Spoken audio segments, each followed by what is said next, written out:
I'm Connor Old, and welcome back to another episode of Old's Oscar Countdown. And this week we're going to be looking at the Best Director category, a category that has gone through a lot of change over the past few years, and I'm going to be talking about that here on this episode. The introduction of these sort of international members have really influenced, particularly the Best Director nominations. Every year we see some sort of international nominee surprise, so I'm going to break down the field and try to help you go 5 for 5 on this category and help predict that international nominee that I think is going to happen again this year, but that's going to be a little bit later on in the episode. But if you're new to the series, what I do every single week is pick a different Oscar category and do a deep dive into the category and give my predictions onto what I think is going to get nominated for the Oscars. I also include a couple of possible contenders to ultimately help you make your decisions as to what you think is going to get nominated, to give you the full information of the possibilities, looking ahead, future different storylines, potential nominees at other awards groups which will influence ultimately the Oscars. All that stuff to help you make your Oscar predictions. But without further ado, let's jump into it, starting off with my first prediction, which is going to be Christopher Nolan for Oppenheimer. Now, in most of these videos, I rank the likelihood of the nominations to be nominated, not necessarily my personal winners. But in this case, my number one slot is also the movie I think is going to win in this category for Best Director, Christopher Nolan. And I'm relatively confident in that, as confident as you can be, 4 or 5 months out from the actual award ceremony. But particularly with this Best Director category, we often see the frontrunners do very well throughout the entire Oscar race and end up being the winners. The people that we identify as the sort of director to lose early on in the year ultimately still ends up winning regardless of what happens with Best Picture. And Nolan's got a lot of that going for him. The reason why he is the frontrunner, I think, to win and why he's sort of been crowned this is because of Oppenheimer itself. The movie we expect to be very well liked within the Academy. I expect it to get acting nominations, potentially even 2 acting wins. I think Cillian Murphy for Best Lead Actor and Robert Downey Jr. for Best Supporting Actor are 2 actors who have really good shots in those categories.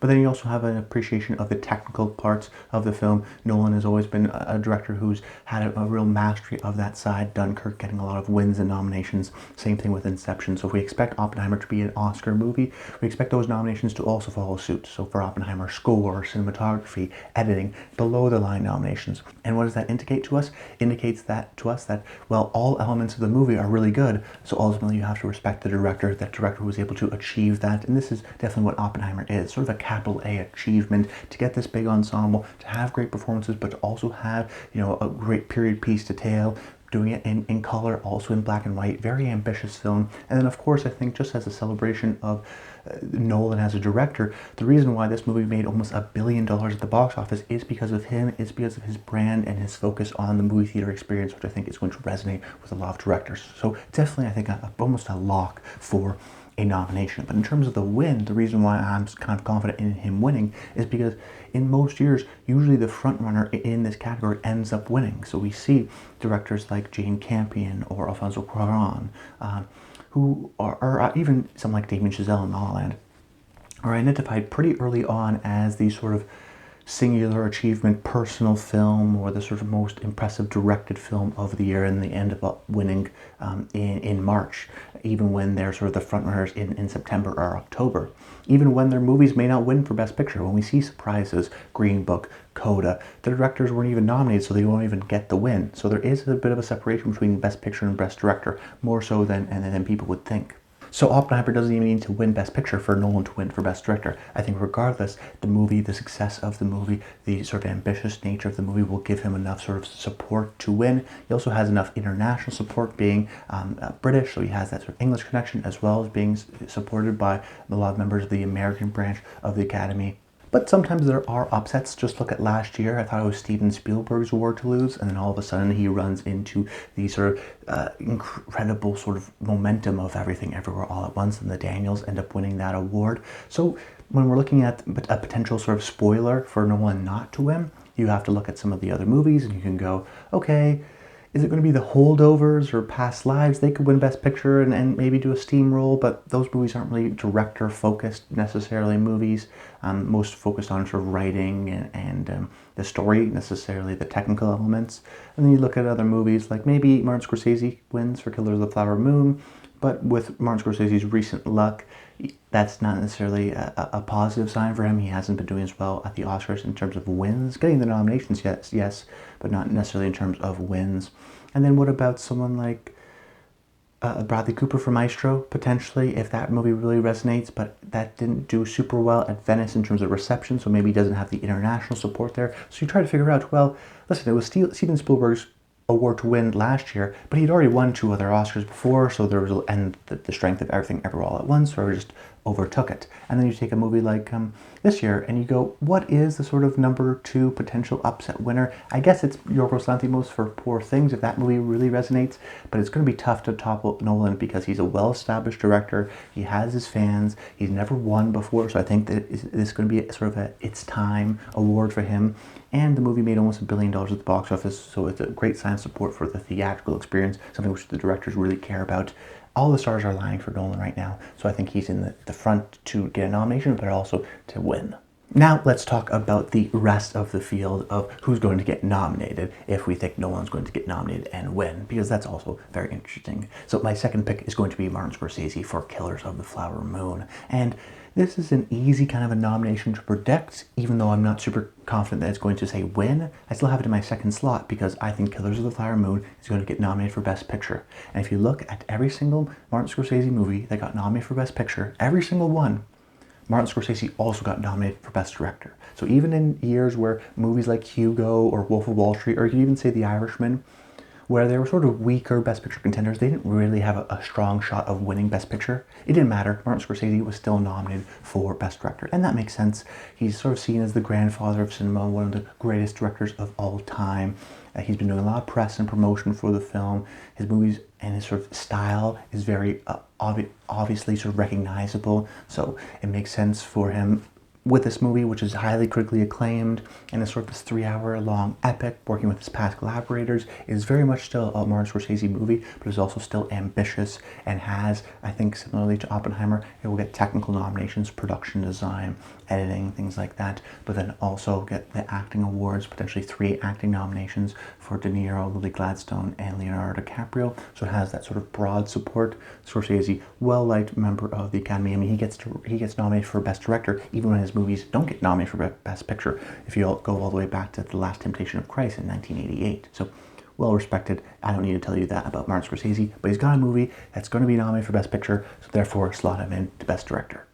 Then my third pick, I'm going to go with Yorgos Lanthimos for Poor Things. I've been talking about in recent episodes how I'm a believer in Poor Things, as I think this is a movie that's going to get 10 nominations, maybe even more. And I think when you get a movie that has 10, 11 nominations, it's pretty rare for that to happen and not to have your director nominated, particularly when you have someone like Yorgos, who is an auteur, who has a very distinct, clear vision. His movies are very unique in his own right. So I think the directors respect that for being able to tell a very unique original story in your own voice. They appreciate that element. The movie's also been doing very well in sort of these early precursors in terms of winning the Golden Lion at Venice, which is, you know, past Oscar favorites like Nomadland and The Shape of Water have won that award. So it's great to see Poor Things also win that award. Gives another sort of positive sign that the industry and the people who are sort of voting on the Academy, they have similar tastes with the Venice Film Festival crowd, and Venice really appreciated Poor Things. It's also a movie like Scorsese's or Nolan's, in which I expect acting nominations, but also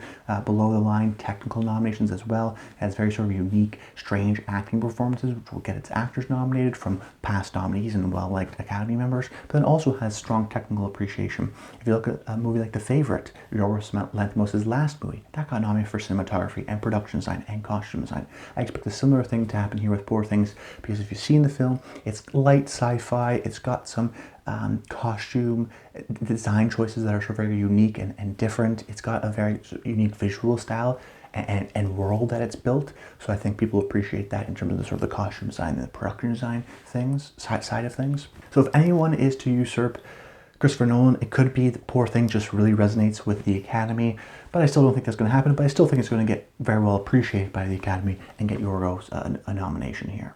Then with my fourth pick, I'm going to go with Jonathan Glazer for The Zone of Interest. So like I teased at the top of the show, this is going to be my pick for the international director slot. So we've seen this for the past 4 years now. 2019, Bong Joon-ho. 2020, Thomas Vinterberg for another round.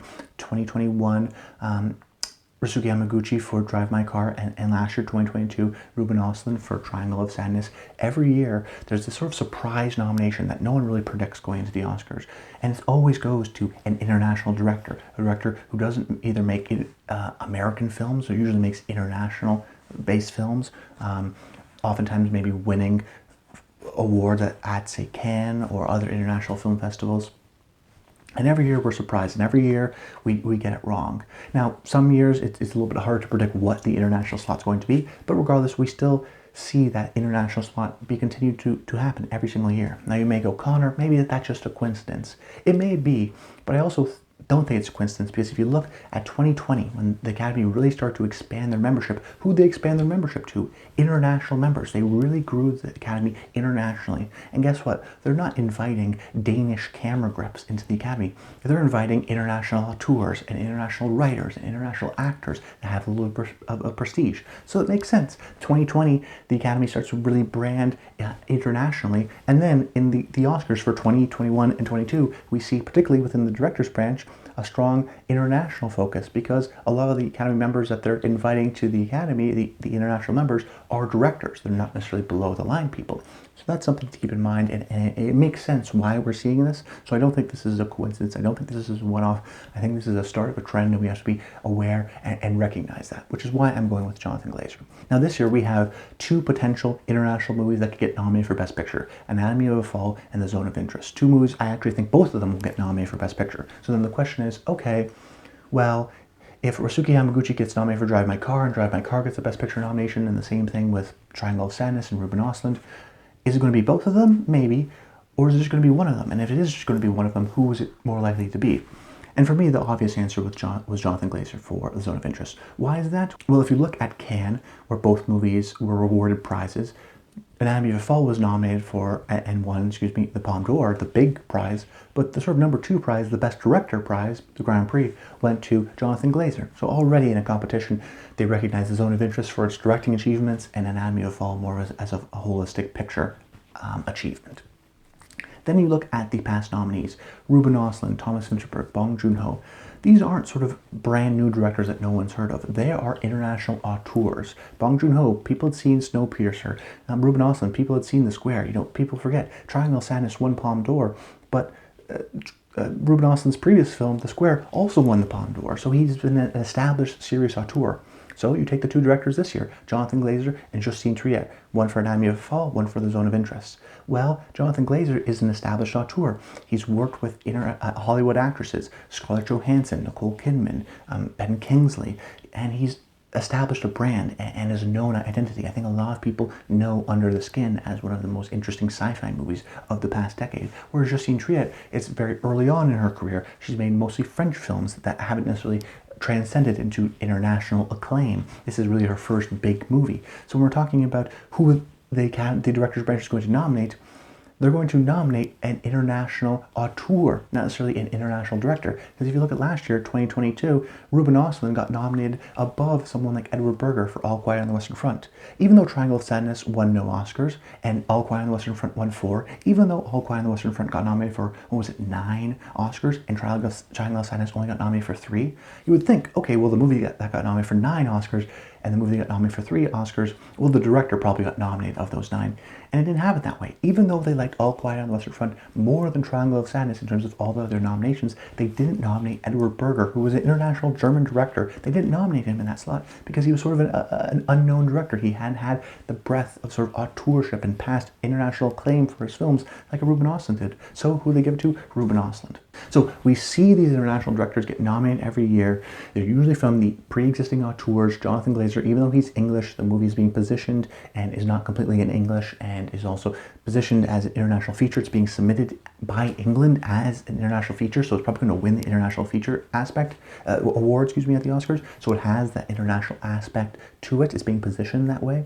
So I think it's going to get nominated for Best Picture. But even if it doesn't get nominated for Best Picture, I think the sort of acclaim, the authorship that Glazer has built and respected will give him the nomination for Best Director. And as a matter of fact, I'm almost pretty confident that this is going to happen. I don't think this is a one-off, wild, maybe this won't happen. It could be Justine Triet and Jonathan Glazer, but I think definitely if you're predicting a stronger of the two like I am right now, I'm putting Jonathan Glazer in there. And for my final slot, I'm going to go with Alexander Payne for The Holdovers. And you may say, Connor, this is a little bit of a risk. Isn't this the type of movie that doesn't get nominated every year for Best Director? And it sort of is, yes. On one hand, it's a writing-focused movie, a performance-focused movie, sort of invisible camera work, not very showy, not sort of this big achievement 3-hour epic like Killers of the Flower Moon or Oppenheimer, smaller type of a film. And these types of movies usually don't get nominated. Think of Peter Farrelly not getting nominated for Green Book, or Martin McDonagh not getting nominated for director for Three Billboards Outside Ebbing, Missouri, or Aaron Sorkin not getting nominated for The Trial of the Chicago 7. But then ultimately, I looked into the numbers and I did a little bit more deep dive and realized that actually Alexander Payne stands alone from those directors. If you look at those three directors I just listed, those are directors whose movies were well liked. Trial of the Chicago 7, Green Book ended up winning Best Picture, right? Green Book. But the director didn't get nominated because they were sort of new to the Academy in many ways. Aaron Sorkin, it was only his second directed feature. Peter Farrelly had been known for doing sort of dumb comedies.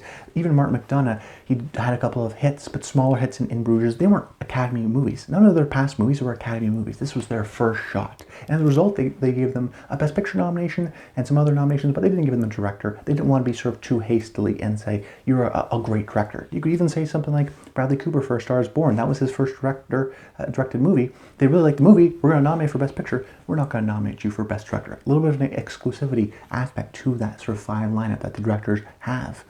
So then you look at Alexander Payne and you go, well, he's not doing a lot of sort of flashy camera work. It's a writing-focused, performance-focused movie. Maybe he's going to be like Aaron Sorkin. But then you start to do a little bit of a deep dive and look into the numbers and you go, oh wait, Alexander Payne's already been nominated for directing. Not once, not twice, 3 times. He's been nominated in this category 3 times in the past, which indicates to us that he's not an Aaron Sorkin who's just getting new to the directing thing. He's an auteur, an established auteur who's respected for his directing and respected for his sort of brand and style of dramedies. And then you do even more of a deep dive and you go, oh right, he's won 2 Oscars, not 1, 2. He's a definitely well-respected member of the Academy, which is why I do think he's going to get nominated. Because for all the movies that got nominated for Best Picture that were Alexander Payne movies, The Descendants, Sideways, and Nebraska, he also got nominated for Best Picture. So if The Holdovers is the Best Picture movie, like I think it is, like I think it's going to be a well-appreciated movie, well then who's to say Alexander Payne won't get nominated? Maybe it'll be the fact that the international members of the Academy in the director's branch don't necessarily love this type of movie. But from the past, from what we've seen, Alexander Payne, when he gets a movie nominated for Best Picture, he also gets nominated for Best Director. So it's a well-respected member of the Academy, and I think is different than some of those other directors who don't get nominated for making sort of story-focused type movies. Those directors aren't pre-existing auteurs or weren't at the time. They hadn't made Academy movies. Alexander Payne's not in that group. He's made 3 big-time Academy movies in the past. He's seen as a director. He didn't even write this movie, just directed it, and it still feels like an Alexander Payne movie, which indicates to me that they appreciate his style and his personal imprint on the film, which I think that therefore indicates to me he'll get nominated. Then my possible contenders.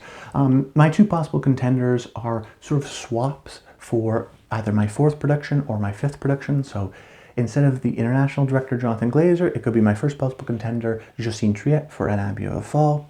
I mentioned this during that discussion with Jonathan Glazer previously, that yes, she won the Palme, but she didn't win the Grand Prix, she didn't win the director prize, but she still won the Palme. I also think that in the past few years, we've seen a real concerted effort to recognize female directors with wins with Jane Campion and Chloe Zhao. So if that's a determining factor for certain Oscar voters, they'll want to nominate Justine Triet being a woman. She's also exciting and young, so there may be a fact of like Greta Gerwig, when she got nominated for Lady Bird, a similar sort of aspect of this is a young, exciting, young female filmmaker. Let's reward her. Let's try to reward these types of movies and types of films. And then also, if it's just generally more well-liked movie than something like The Zone of Interest, which is maybe a little bit more serious, An Abbey of a Fall, it can be sort of maybe more broadly appreciated, which gets her a nomination. But she could also get a nomination as well because she just has the support of the international members of the Academy and they want more of their sort of people. And Jonathan Glazer is an Englishman who has worked with, Hollywood in the past and not really a true European director, where Justine Triet is very clearly a European director making European films. Then my other possible contender is Bradley Cooper for Maestro, which could be a swap out for number 5, Alexander Payne for The Holdovers. And unlike The Holdovers, Maestro is a bigger kind of a movie. It's a movie that spans multiple decades. It's a real sort of bombastic kind of achievement. The producers of the film are Martin Scorsese and Steven Spielberg, so you know that there's an appreciation from the director's side of Bradley Cooper, sort of them acknowledging Bradley Cooper as a serious, interesting filmmaker. My one concern is that at Venice it got sort of middling reviews, but out of New York it got amazing reviews, which indicates to me that maybe the New York audience has a stronger appreciation to Leonard Bernstein as a figure and will have warmer thoughts towards that, versus the international members of the Academy maybe don't totally understand or appreciate his influence and therefore maybe won't resonate as much to this film. I think it's going to have a similar trajectory to A Star is Born, where Bradley Cooper may get nominated for DGA for this film, like A Star is Born got nominated for the DGA Awards, but then Bradley Cooper ultimately didn't get nominated for the Oscars. I think that's going to have a similar effect here. But that's about it, guys. I hope you enjoyed the video. Make sure you comment below. Let me know your thoughts on my predictions on the international diatribe that I went on, depending on whether or not maybe you think it's Justine Triet or Jonathan Glazer. Maybe you think none of them is going to get in. Maybe you're a big fan of Greta Gerwig and Barbie, and you think that she's going to get in as well. I've started to decrease sort of my thoughts on Barbie as a whole in terms of an Oscar movie, but a lot of people think the complete opposite for me. I think it could be a big contender. So I'd love to hear the sort of disagreements in the comments down below, if there are any. And as always, subscribe to the channel, because next week we're going to be doing another video, Monday, 12 p.m. Eastern Time. That's going to be the screenplay video, both adapted and original screenplay, so that should be a lot of fun as well. But that's about it. I hope you enjoyed the video, and until next time, stay tuned.